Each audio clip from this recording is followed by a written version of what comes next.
have a list of historic figures I would fight in a Kroger parking lot, and Andrew Johnson is on that list. Now, if you're like, who is Andrew Johnson? Why do we care about him? Hold up. Because by the end of this video, I think you're going to be the newest members of the Andrew Johnson Haters Club. Andrew Johnson was the vice president for Abraham Lincoln in 1865 when Abraham Lincoln was assassinated. So Andrew Johnson takes over as president. This is right at the end of the Civil War, and Andrew Johnson was a Southern sympathizer.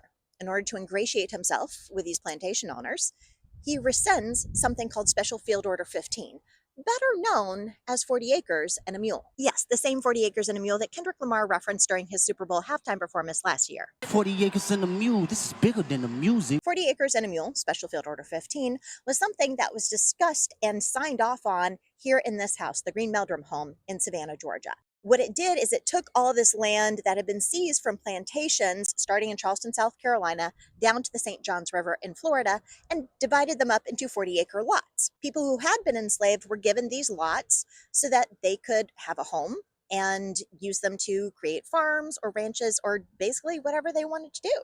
It would have given these families a foundation that they could build their lives on after being enslaved. But because Andrew Johnson is a douchebag, he rescinded the order, taking away that land. This is one of those things that would have fundamentally changed what the country looks like today. Yes, it would have helped these families have a stable foundation and build generational wealth for their families and descendants.